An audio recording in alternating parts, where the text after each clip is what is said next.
Joining me live now is the member for Sydney, Alex Greenwich. Alex, thanks so much for your time this afternoon. Thank you and happy Mardi Gras. Happy Mardi Gras to you.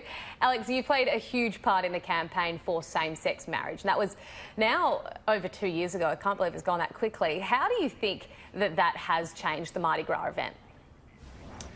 Well, we still have many things to campaign for and to fight for, but obviously the achievement of marriage equality was something that was huge for our community. We all came together to achieve that result together and with people across Australia. But we still have many battles ahead of us, including combating the Morrison Religious Freedoms Bill, which will really seek to divide Australians at a time when we are actually all coming together. Do you feel, though, that the mood at Mardi Gras, knowing that the majority of Australians voted yes to same-sex marriage, do you feel that there has been a change in the mood? Do you feel more love there than you did 2 or 3 years ago?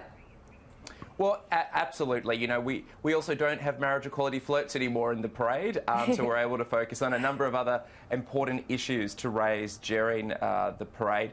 But absolutely, there was certainly in the 2018 Mardi Gras a huge sigh of relief that this had been achieved. But our community is always used to having to continue to campaign for equality and fairness. That certainly hasn't stopped.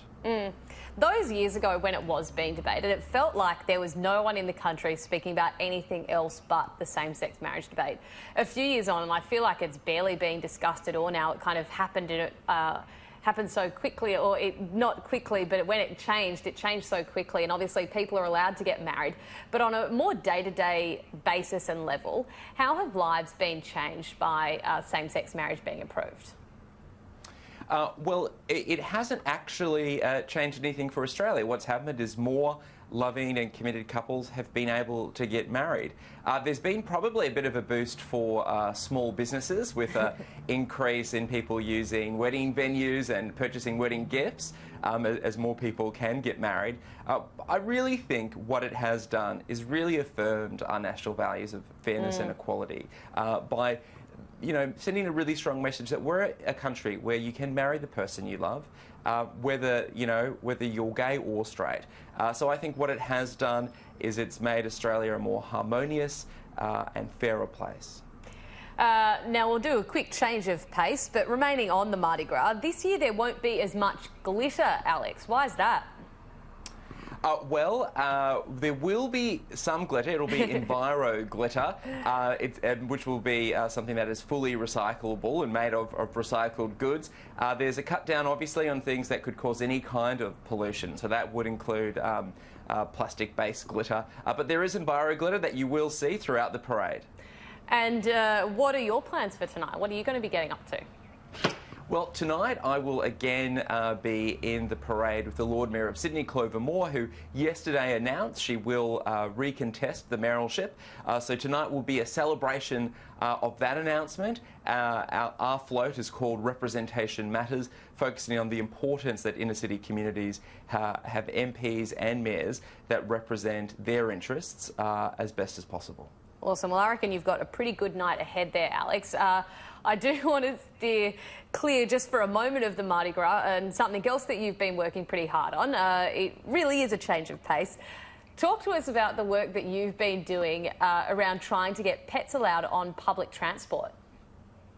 Well, for quite some years, constituents and people from across New South Wales have been really pushing for the need to be able to bring companion animals on public transport.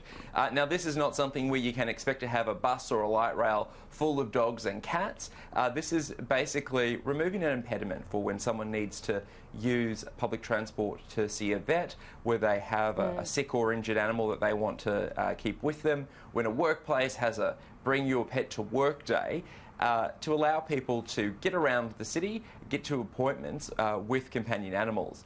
I would like to see the state government trial this to show it works. We could trial it in off-peak times, but it seems unfair to prevent people from catching our many public transport modes simply because they need to travel with a companion animal. What's the main obstacle in this? I mean, you see it in almost every capital city around the world, really, that they are allowed. I used to love being on the subway in New York and seeing all the different dogs on there. What is the real stop in this going forward? It's unclear. I think there could be a few bureaucratic hurdles in the way, potentially. Some of the rules around some of the stations, perhaps. But I'd like to see that bureaucracy cut through, and I'd like to see the state government trial on one or multiple modes of public transport to allow people to have pets. It just, Sydney side is a great pet owners. We're just as responsible as our counterparts around the world, and if it can happen in other global cities, it should be able to happen in Sydney. Hear, hear. Well, Alex, have a fantastic night and happy Mardi Gras to you. Thank you. Same to you.